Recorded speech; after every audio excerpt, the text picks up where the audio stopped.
One of the most compelling things about Christopher Nolan's The Odyssey is Ludwig Göransson's score, or score in kind of air quotes, because a lot of it is not musical at all. In a lot of ways, we're witnessing the antithesis of the Sword and Sandals epic from the 50s, other interpretations of the Odyssey included. So I wanted to take some time today to just kind of break down not just the sound design choices that Ludwig Göransson makes in collaboration with Nolan, but also break down their actual relationship and how music is baked into the narrative before they even start shooting. The result of this process is one of the most kind of visceral and texture-rich scores that I've heard in a film in a very long time. And it's definitely worth a watch for that alone. On a kind of spoiler note, I'm going to reference a few kind of key musical moments or sound design moments within the film, hopefully with the goal of making it pop out when you're listening to the actual score in the cinema. So no spoilers there. I may mention a couple of scenes that happen, but I won't go into detail about them. Although, is it actually possible to spoil a text that is 3,000 years old and that is so ingrained in our cultural memory that everyone knows what happens anyway? Anyway, let's get cracking. So the first big thing, and this is all over the marketing of the film, which I'll talk about in a little while as well, is the idea that the pair of them, Nolan and Göransson, together decided to ban the orchestra from the palette of sounds. And by that, I assume they mean the kind of full symphonic orchestra that we usually get in Hollywood blockbuster scores, which is inherently kind of risky and against the grain, in my opinion. It's obviously kind of over-romanticized in our current kind of canon of films, but the soaring string lines, the triumphant kind of heroic brass is so part and parcel with that genre that it almost is making your life more difficult than it needs to be to make a score like this without any of those elements. Part of the kind of behind the scenes discussions was Nolan saying, well, this orchestra never existed in the time that the Odyssey would have existed, which I find, kind of funny in a way, because neither did Homer in writing the Odyssey, but that just is how these interpretations work. Needless to say, I think the actual challenge of kind of depicting the Bronze Age and avoiding those tropes pays off massively in the final score. So there's kind of three kind of key pillars that Ludwig Göransson uses to break away from that way of scoring. The main ones being that he brings in found sounds. So found sounds is digging out kind of interesting sound textures that you can find anywhere. You can find them around your house. You can find them in your kitchen. There's a great video that's kind of accompanied the marketing of the film of Göransson breaking down how he built these sounds. And one of the ways is by collecting loads of different bronze gongs, like different sizes of sheets of metal that he hit and he struck and he bowed and just make noise, resonate out into noises to use. He then also goes into a lovely little kind of rant, which I know a lot of composers do the same thing. Just going out hitting stuff, railings, air conditioning units, stuff like that. Really interesting kind of, no one else has recorded this sound in this way before. And it brings a real unique kind of industrial metallic texture to a lot of the sounds in the film. On top of that, he then goes into detail around the second pillar, which is these kind of authentic instruments, or as authentic as you can be in depicting ancient Greece. So they use ancient Greek instruments as much as they can. So things like the lyre, a kind of plucked instrument, and the aulos, a double piped reed instrument. So effectively you're playing two little mini recorder type things at the same time, a bit like those videos where people shove them up their nose. They're kind of two of the main key pillars, and that focus on the raw material. So those clunks and clangs, all of those little sounds, rather than symphonic polished arrangements. It creates just a completely different atmosphere in the film, a really unsettling kind of friction and texture that we just inhabit. We start to live the world and feel the world rather than listen to music about the world.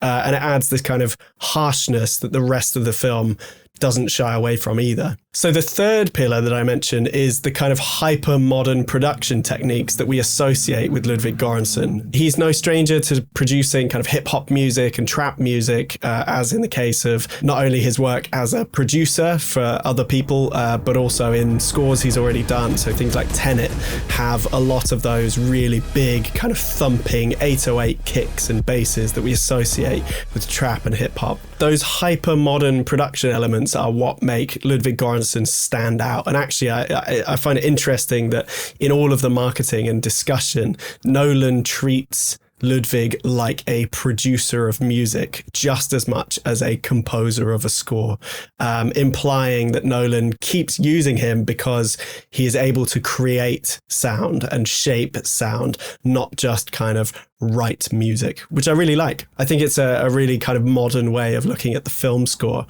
and embedding it as part of the narrative. Those hyper-modern kind of electronic elements, including synthesizers and like gritty kind of electric textures that come out just from synths and, faulty ports in guitars and stuff like that, which are riddled throughout the score, adds a really lovely kind of tension against the otherwise kind of acoustic and found sound elements. By mixing those kind of authentic and acoustic sounds with the electronic, you have a much greater kind of range of emotion and feeling and texture.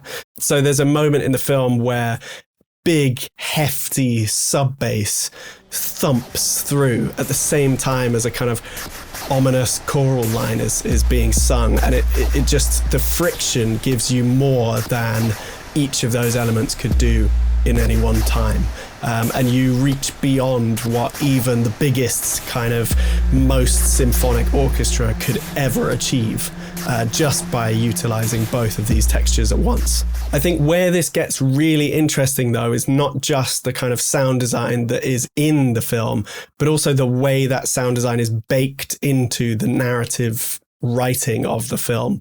You can tell, not just from all of the discussions and press that's come out around it, but also by just listening and watching the film, you can feel that Ludwig Göransson wasn't just kind of brought in at the end to write some music for the picture that already existed. You can tell that these two had been working and collaborating on embedding this sound into the film from long before they started shooting, almost all the way back at the script writing stage, which kind of goes against the Hollywood kind of studio system.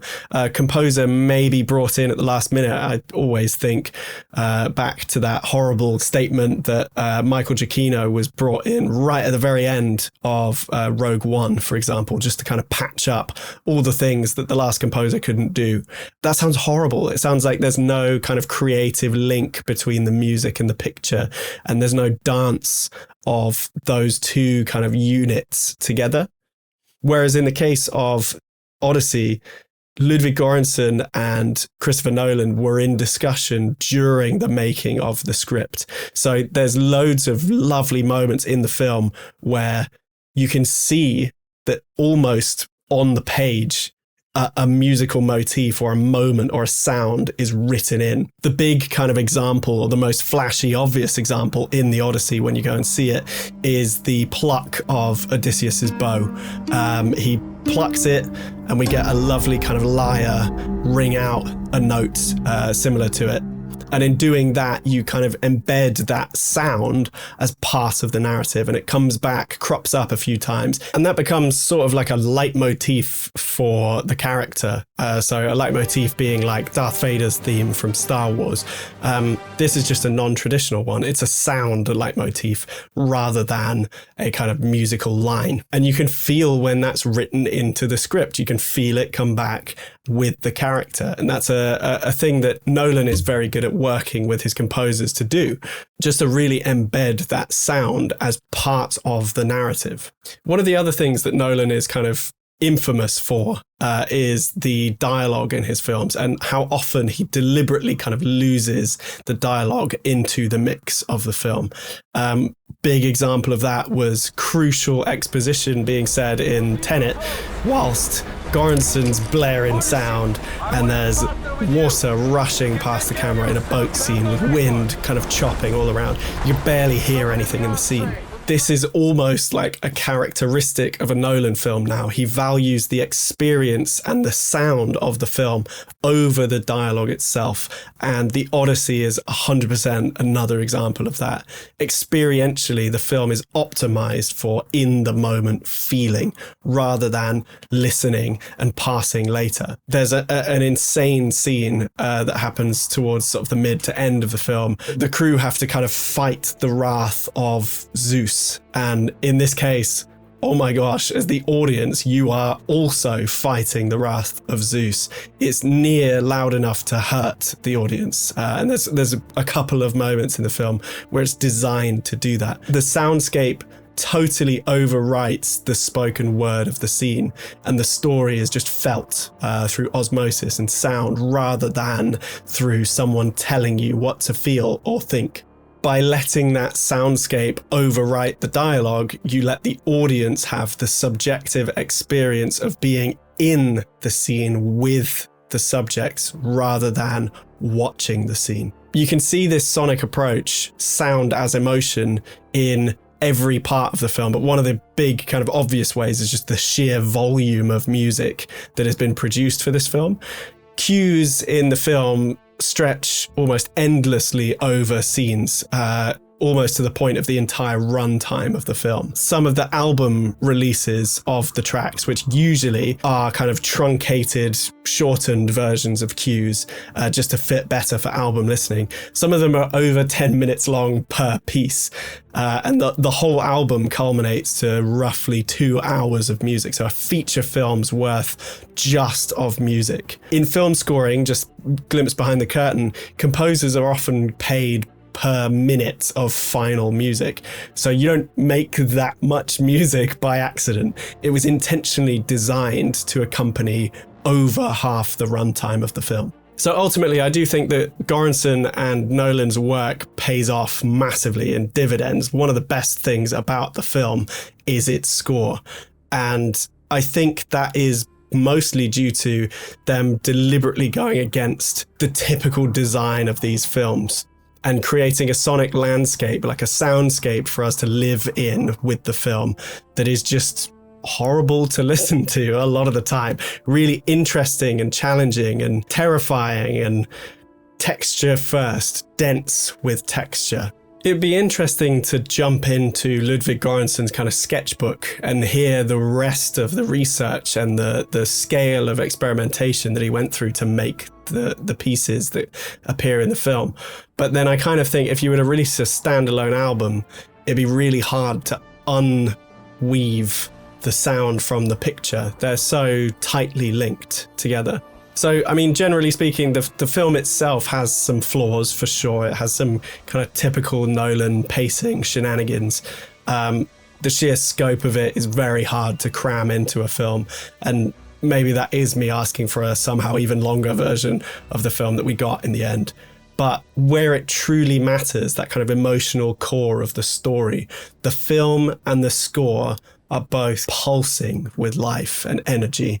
And I really enjoyed it. Within that too is the inevitable triumph that comes from a director and a composer working really close together to get past that kind of typical Hollywood look at the machinery of making music for film. By building Göransson and his sound design into the architecture of the narrative from day one, Nolan makes something amazing out of the film, not just a retrofit score that's slapped over the top. I think it is a masterclass in modern filmmaking, proving again that treating sound as a fundamental part of the narrative means that you can force an audience to feel the story rather than just hear it or see it.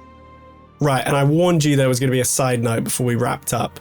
The side note is I'm a little bit apprehensive to make a video like this where I praise the kind of going off script and avoiding the orchestra thing. Not because I disagree with the message of doing so, but because we're kind of in a weird moment right now in film where sort of like we didn't use any CGI or visual effects kind of narrative is happening for music as well. There's an endless kind of trashing of the orchestra and saying that the orchestra is useless and kind of leaving it aside. It's almost a selling point of the film, and I think it's kind of subverting for subversion's sake. The two reasons I kind of flag this up are because there's no doubt about the fact that there's hundreds of textural elements that appear in the Odyssey that are definitely made by a traditional orchestra, or at least some part of them, maybe in samples or in a studio environment. The second reason I bring this up is because the orchestra is just another tool in a composer's arsenal.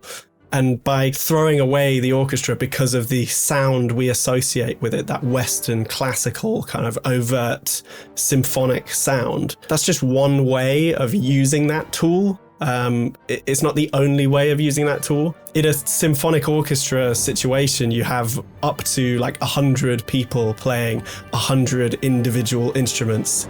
Each individual one of those instruments, regardless of whether they're part of the same section or not, has its own character and timbre and style, and each of them has a texture that you can exploit and get a really interesting sound out of. All of those people and all of those instruments are capable of playing that kind of old-fashioned orchestra sound, but they're also capable of doing crazy sounds as well.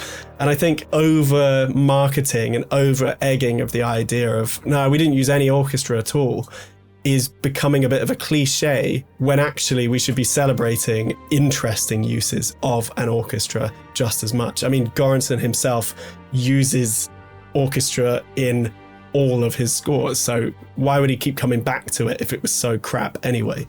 That's my side rant done. That's my main rant done. The Odyssey is kind of interesting for a lot of reasons, and I encourage you to go and see it, even if you were on the fence about it originally.